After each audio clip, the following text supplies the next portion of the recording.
Welcome back to the channel. It's the Fantasy Football Strategist here. In today's video, we are going to be delving through Drake Maye's preseason Week 2 performance against the Philadelphia Eagles. He displayed some really positive things, as well as a couple of things that he definitely needs to work on throughout the preseason and his rookie year. Please remember to like and subscribe. Let's get into it. So, in terms of his stat line, he finished 6 of 11 for 47 yards, took 1 sack with a 65.3 QB rating, as well as finished with 4 carries for 15 yards and a touchdown. Now, admittedly, these stats are not that impressive if you're just box score watching, but it's really important to take a look at the film itself and look at how he's progressing through his reads, what his footwork's looking like, as well as his base, seeing how long it's taking him to get off of reads, seeing if he can really progress through his reads, as well as pocket awareness and other things of that sort. So, a couple of notes. Throughout the game, he was a little bit spotty in this regard, but he was able to progress from read to read throughout the game. It's just he was inconsistent in that regard. I will say at some points it seemed as though he was predetermining where the ball was going to go, and then it took him a little bit longer than you would like once he was able to see that it wasn't open to figure out where he needed to go in order to continue his read progressions. I will say, though, a couple of positives. He did seem to have a pretty good control of the offense. He was checking plays at the line of scrimmage, setting his protections, and he was not phased by pressure as much as I would have thought. I think, to be honest with you, he's used to dealing with a ton of pressure at being at North Carolina. So in one way, I view it as a positive that his situation in college was pretty bad because it's not as though he's going from having everything at his disposal to having nothing. He's always had nothing and he continues to generally have nothing. So I do think he's used to not having ideal wide receiver play, and that is going to help him as they gradually get better and start to gel. And then as New England begins to add talent to the offense throughout his career. So one play I really liked is Drake Maye was able to throw a cross screen with pressure coming directly in his face. He was able to get the ball around the linebacker with perfect ball placement to have him turn upfield and immediately get yards after the catch. It's really good to see because with his footwork issues, sometimes it's really hard for him to make the easy throws. So that was one positive, and it not that it was per se the easiest throw because of the pressure, but very nice to see that the ball placement was perfect. So after that play, they had the ball on the 4 yard line, the Eagles' 4 yard line. They ran a read option, and he was able to beat the defense to the outside for an easy rushing touchdown.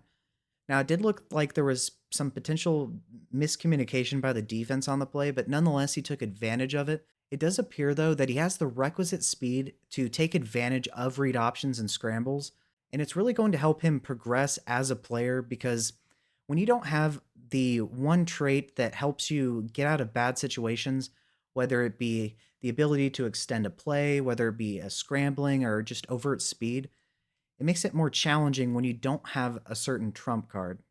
Now, another thing, he generally seemed to have a relatively good play clock in his head to avoid sacks and just get the ball out. Now, sometimes his decision making was not the best in that some plays were NFL open and he just wasn't taking them. He's going to have to understand that in the NFL, the windows are tighter and you're just going to have to throw the ball. You don't have a choice. Otherwise, you're just going to eat sacks or you're not going to get the ball downfield. So he does need to work on that. But the one and only sack he took at the very end on a third down, he, however, did need to get the ball out a little bit quicker. But I would say overall, in general at least, he was pretty good with his play clock. So on another play, he had a player running a double move and he split the safety and he stepped up into the throw and threw a beautiful ball with, considering it was 40, 50 yards downfield, just about as good a ball placement as you could ask for, and his receiver just dropped it. Really, throughout the game, his receivers were not getting the separation he would like, and now, when they were NFL open, he wasn't always pulling the trigger. He wasn't getting the best of help, It seems like sometimes they ran the wrong routes too, which could just be due to it being the preseason, or I'd hope it was just because of it being the preseason because the route concepts wouldn't make sense. So they ran a slant with a comeback, and you generally don't want players to run into the same area. You want to spread things out because you're just asking for an interception. So I'm guessing the guy was supposed to run a slant on that play, but he just ran a comeback. So that's more than likely the wide receiver's fault.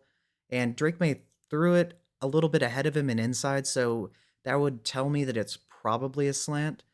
So, like I said, he did not necessarily receive the best of help. And throughout the night, his footwork was a little bit inconsistent. So, when he threw that double move strike to the middle of the field, his footwork was essentially perfect. He slid up in the pocket, his feet didn't click together, and he had a good base, and the throw was just about perfect.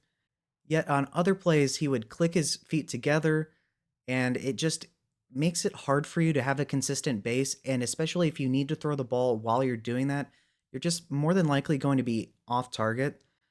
But overall, his rushing ability, his general good play clock in his head, as well as his ability to do the most challenging of things well, I think is boding well for him. And if he can just get a little bit more consistent with his footwork, start progressing through his reads a little bit more consistently, and realizing when he has to throw the ball because it's NFL open versus college open, I think he's going to be really, really good.